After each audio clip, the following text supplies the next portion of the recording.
Hello guys, welcome back to my channel. आज हम BSc nursing second semester में nutrition और डाइटेटिक्स सब्जेक्ट है, उसमें है यूनिट 2 कार्बोहाइड्रेट, वो पढ़ेंगे। जिसका फर्स्ट पार्ट में हम कुछ चीज़ें पढ़ लिए थे, जैसे कि कार्बोहाइड्रेट क्या होता है, मैक्रोन्यूट्रिएंट्स होते हैं, उनके कंपोजिशंस, और मोनोसेक्राइड, डाइसेक्राइड, पॉलीसेक्राइड, उनमें जो भी क्लासिफिकेशन थे वो सब पढ़े थे। और फिर डाइटरी फाइबर्स क्या होता है, उनके सिग्निफिकेंस क्या होते हैं, वो सब पढ़े थे, और डाइटरी फाइबर्स के क्लासिफिकेशंस। और आज क्या पढ़ेंगे हम, good carbohydrate versus bad carbohydrate. तो स्टार्ट करते हैं। Carbohydrate form the basis of most diet. ज़्यादातर डाइट में हमारे कार्बोहाइड्रेट होते हैं, making up half of total energy. और ये जो हमारे टोटल एनर्जी देता है हमें, उनमें क्या होता है, कैलोरी होता है। और dietary carbohydrate can be separated into two types. ये 2 टाइप्स में सेपरेटेड होते हैं, गुड कार्बोहाइड्रेट और बैड कार्बोहाइड्रेट। गुड वाले जो कॉम्प्लेक्स होते हैं और बैड वाले जो सिंपल होते हैं। और अब बात करते हैं गुड कार्बोहाइड्रेट क्या होता है। Carbohydrate usually consider to good includes, ये कार्बोहाइड्रेट जो गुड होते हैं उनमें क्या क्या होता है, वो कॉम्प्लेक्स कार्बोहाइड्रेट होते हैं, जिससे कि उनमें होल ग्रेन्स, सारे जो भी ग्रेन्स हो गए वो सब आते हैं, फ्रूट्स, वेजिटेबल्स, बीन्स, लेग्यूम्स, ये सब आ जाते हैं। They contain larger chain of sugar molecules, इनमें larger chain of sugar molecules होता है, और ये ज़्यादा टाइम लेते हैं डाइजेस्ट होने के लिए। They are not only processed slowly, ये सिर्फ स्लोली प्रोसेस नहीं होते हैं, बल्कि इनमें बाउंटी ऑफ अदर न्यूट्रिएंट्स भी होता है। और क्या होते हैं गुड कार्बोहाइड्रेट, जैसे कि लो और मॉडरेट होता है कैलोरीज, हाई होते हैं न्यूट्रिएंट्स में रिफाइंड ग्रेन्स और sugar, and high in naturally occurring fibre, इसमें नेचुरली फाइबर्स होते हैं। लो होता है सोडियम में, लो होता है सेचुरेटेड फैट में, और वेरी लो और devoid of cholesterol and trans fat. इसमें जो मतलब बहुत कम ही कोलेस्ट्रॉल और ट्रांस फैट होता है। बैड कार्बोहाइड्रेट की बात करते हैं तो ये सिंपल वाले होते हैं। Carbohydrate usually considered bad include refined sugar, जिसमें कि रिफाइंड शुगर आ गया, ये होता है। और ये क्या क्या होते हैं, जैसे पेस्ट्रीज में से, और white sugar, Honey, fruit juices and soda, highly processed food जो होते हैं उन सब से हमें ये बैड कार्बोहाइड्रेट मिलता है। और ये क्या होता है, वाइट राइसेस में भी मिल जाते हैं, वाइट ब्रेड हो गया, वाइट फ्लोर जैसे मैदा, इन सब से भी मिलता है। They are digested more quickly, ये जल्दी से डाइजेस्ट हो जाते हैं। This makes them a faster source of energy, और ये इसी को ये फास्टर सोर्स ऑफ एनर्जी बनाते हैं।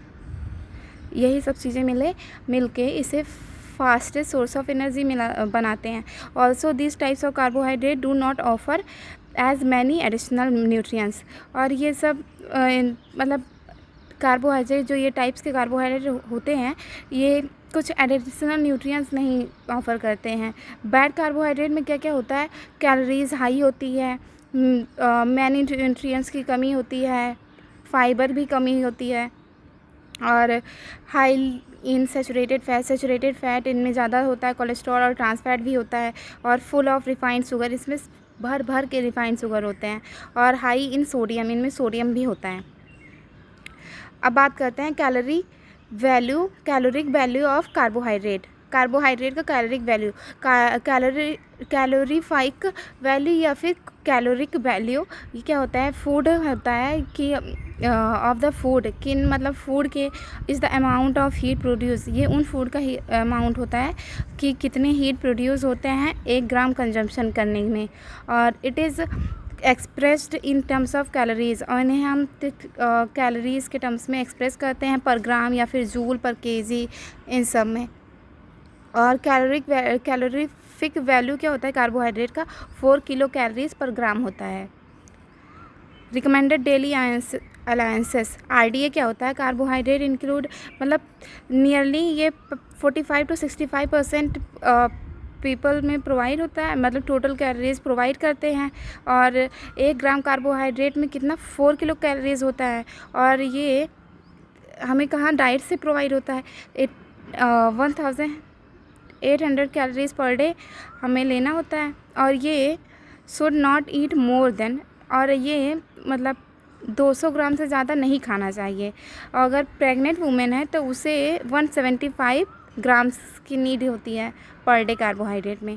डाइटरी सोर्स क्या होता है, जो कार्बोहाइड्रेट होते हैं उनमें ग्रेन्स, वेजिटेबल्स, फ्रूट्स ये सब मिल जाते हैं। और कॉम्प्लेक्स कार्बोहाइड्रेट जो होते हैं वो होल ग्रेन्स में प्रेजेंट होते हैं, जैसे कि cereals, rice, brans, beans, breads, milk products हो गए जो कि लैक्टोज प्रोवाइड करते हैं, और बीवरेजेस जो भी हो गए वो सारे, और जैम, जेलीज, कैंडीज़ ये सब प्रोवाइड करते हैं। Refined sugar such as glucose and fructose, और फ्रक्टोज और ग्लूकोज भी प्रोवाइड करते हैं।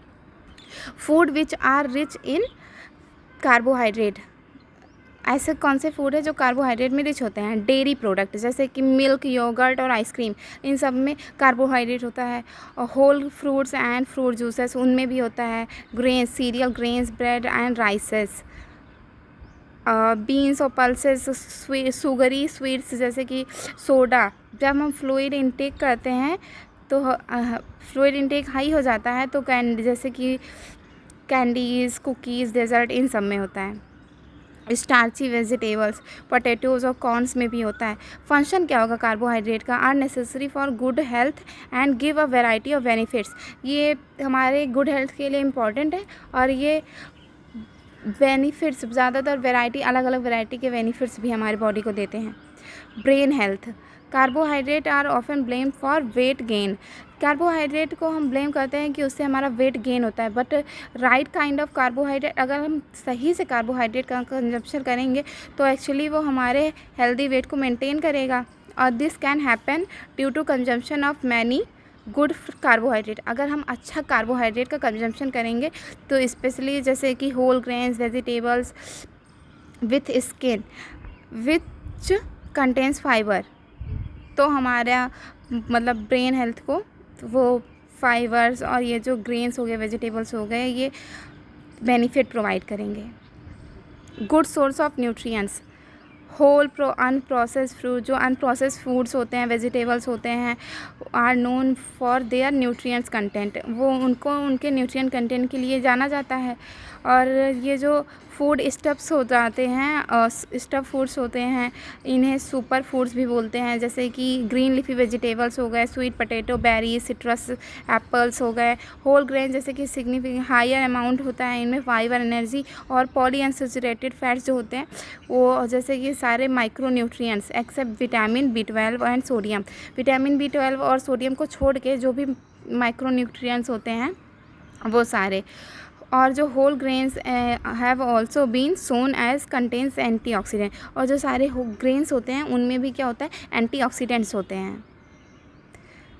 Heart health, fibre also helps to lower cholesterol, जो फाइबर्स होते हैं हमारे कोलेस्ट्रॉल लेवल को लो करते हैं, और ये ही रीज़न है कि जैसे जिससे हमारा डाइजेस्टिव प्रोसेस मतलब हमारे डाइजेस्टिव प्रोसेस को रिक्वायर होती है किसकी, बाइल एसिड की, और ये किससे बनता है, which are made partly from cholesterol, और ये कोलेस्ट्रॉल से बनता है। एज द डाइजेशन इम्प्रूव्स, अगर हमारा डाइजेशन इम्प्रूव्स होगा तो लीवर भी पुल होंगे, और cholesterol from blood, liver pulls cholesterol from blood, मतलब कोई भी दिक्कत नहीं होगी, और ये ज़्यादा बाइल एसिड बनाएंगे, और reducing the amount of LDL, low density lipoprotein, bad cholesterol के अमाउंट को कम करेंगे। अब क्या आता है हमारा एनर्जी, एनर्जी क्या होता है, energy is the stability to do work, हमें वर्क करने में एनर्जी मिलती है, और हमें ये कहाँ से मिलेगा, खाने से मिलेगा। A body requires energy not only when it at work, हमें सिर्फ बॉडी की एनर्जी की ज़रूरत हमारे बॉडी को तभी नहीं होती है कि जब हम कोई काम करें, और इसकी ज़रूरत हमें तब भी होती है जब हम रेस्ट कर रहे होते हैं। और एनर्जी क्या होता है, ये अलग अलग चीज़ें वर्क को परफॉर्म करती हैं, जैसे कि मेटाबॉलिज्म, कार्बोहाइड्रेट, फैट और प्रोटीन्स, ये सब हो गया। डेफिनेशन क्या है, energy defined as the capacity for doing work, it is the heat produce in the body, ये हमारे जो हम वर्क करते हैं उनकी कैपेसिटी को प्रोवाइड, मतलब कैपेसिटी को दिखाती है कि हम कितना वर्क कर सकते हैं, और ये हमारे बॉडी को जो है हीट प्रोवाइड करती है। अगर हमारा बॉडी में एनर्जी होगी नहीं तो हीट भी नहीं होगा, और हीट भी नहीं होगा तो दिक्कतें हो सकती हैं। और which is utilize for performing involuntary और वॉलेंट्री एक्टिविटीज़, हमारे जो इनवॉलेंट्री और वॉलेंट्री एक्टिविटीज़ होते हैं ये सब में एनर्जी की रिक्वायरमेंट होती है, और ये हमारा बॉडी टेम्परेचर को मेंटेन करता है, और न्यू बॉडी कंस्टिट्यूएंट में भी सिंथेसाइज होता है। वाई बॉडी नीड्स एनर्जी, हमारे बॉडी को एनर्जी की नीड्स क्यों है? ताकि हमारे जो बॉडी टिश्यूज़ हैं वो मेंटेन रहे, मसल एक्टिविटी हो, नर्व एक्टिविटी हो, मेंटेनेंस हो बॉडी टेम्परेचर का। इंपॉर्टेंट पॉइंट क्या है? बॉडी स्टोरेज एनर्जी और पोटेंशियल एनर्जी होते हैं वो कंटिन्यूसली अवेलेबल होते हैं हमें फ्रॉम द ग्लाइकोजन से मिलते हैं हमारे मसल्स में और लीवर्स में, और ये स्टोर करते हैं एनर्जी और फिर ट्रांसफॉर्म करते हैं अदर एक्म्प्लेस की हम वर्क करें, हमारा बॉडी वर्क करे। टाइप्स ऑफ एनर्जी क्या होता है? Osmotic energy, electrical energy, thermal energy, chemical energy. ये जो ऑस्मोटिक एनर्जी होता है ये हमारे न्यूट्रिएंट ट्रांसपोर्टेशन को मेंटेन करता है। इलेक्ट्रिकल एनर्जी क्या होता है? ये नर्व इम्पल्सेस को ट्रांसमिशन करता है। और थर्मल एनर्जी हीट रेगुलेशन करता है। और केमिकल एनर्जी क्या करता है? ये नए कंपाउंड का सिंथेसिस करता है। और note, law of conservation of energy. Law of conservation energy क्या होता है? Energy can neither be created और नॉट बी डिस्ट्रॉय। एनर्जी को हम ना क्रिएट कर सकते हैं ना डिस्ट्रॉय कर सकते हैं। It can be transform from one form to another. ये सिर्फ ट्रांसफॉर्म होता है एक फॉर्म से दूसरे फॉर्म में। Energy could be classified as renewable and non renewable. Energy जो है कि रिन्यूएबल और नॉन रिन्यूएबल में क्लासिफाइड है। अब क्या है? Units of energy kilo calories में होता है। जो वर्ड होता है पावर और एनर्जी, ये हमें इंटरचार्जेबली यूज़ होता है। एनर्जी क्या होता है? Ability to do work. ऐसा यूनिट है जूल। सीजीएस यूनिट है अर्ग। एनर्जी क्या होता है? किलो कैलोरीज में होता है और एक कैलोरी में 4.184 जूल होता है। और पावर क्या होता है? ये रेट होता है एनर्जी जिससे कि ट्रांसफर्ड होता है और ट्रांसफॉर्म होता है। इसका ऐसा यूनिट है वाट, एनर्जी पर यूनिट टाइम। अब क्या है? Sources of energy. Source nutrients और एनर्जी के वैल्यू कितना है? कार्बोहाइड्रेट से 4 किलो कैलोरीज मिलते हैं, प्रोटीन से 4 किलो कैलोरीज पर ग्राम, और फैट से 9 किलो कैलोरीज पर ग्राम। इतने एनर्जी हमें इन सब सोर्सेस से मिलते हैं। Carbohydrate are the main source of energy. Carbohydrate main source of है एनर्जी का, जबकि फैट प्रोवाइड करता है maximum, while fats provide maximum energy. जबकि हमें जो वो फैट होता है वो हमें मैक्सिमम एनर्जी प्रोवाइड करता है। Proteins are mainly use for growth and repair. Proteins क्या होता है? रिपेयर के लिए और ग्रोथ के लिए यूज़ होते हैं, but can also provide energy when needed. पर प्रोटीन्स भी हमें एनर्जी प्रोवाइड कर सकते हैं जब भी हमें ज़रूरत होगी। Energy balance between intake and expenditure. जैसे कि हमारे एनर्जी बैलेंस क्या होता है कि जो हमारा डाइट है, फूड है और एनर्जी आउटपुट है, कैलोरीज जो हमारे बॉडी यूज़ कर रहा है, उसके बीच में बैलेंस होना चाहिए। प्रोवाइड पॉजिटिव एनर्जी बैलेंस क्या होता है? ये एनर्जी इनटेक होता है जब ज़्यादा एक्सपेंडिचर हम नीड कर लेते हैं तो वेट गेन हो जाता है और ये कॉज करता है ओबेसिटी। नेगेटिव एनर्जी बैलेंस क्या होता है? एनर्जी इनटेक अगर कम होगा, लेस देन एक्सपेंडिचर होगा, तो वो क्या होगा? वेट लॉस करेगा, ग्रोथ स्लो होगी तब। एनर्जी रिक्वायरमेंट की बात करते हैं। एनर्जी रिक्वायरमेंट क्या है? ये है अमाउंट ऑफ एनर्जी जब हमारे बॉडी को वेरियस फिजियोलॉजिकल फंक्शन या फिर डेली एक्टिविटीज़ करने की नीड होती है, तब हमें एनर्जी की रिक्वायरमेंट होती है। Components of energy requirement. Total energy requirement of the body includes, क्या क्या चीज़ें इंक्लूड्स होती हैं इसमें देख लेते हैं। बेसल मेटाबॉलिक रेट हो गया, जिसमें कि कंप्लीट रेस्ट के लिए एनर्जी की रिक्वायरमेंट होती है। मेजर पोर्शन क्या? टोटल एनर्जी का 60 to 70% हमें एनर्जी बेसल मेटाबॉलिक रेट में एनर्जी की रिक्वायरमेंट होगी। फिजिकल एक्टिविटी करने के लिए भी एनर्जी की रिक्वायरमेंट होगी।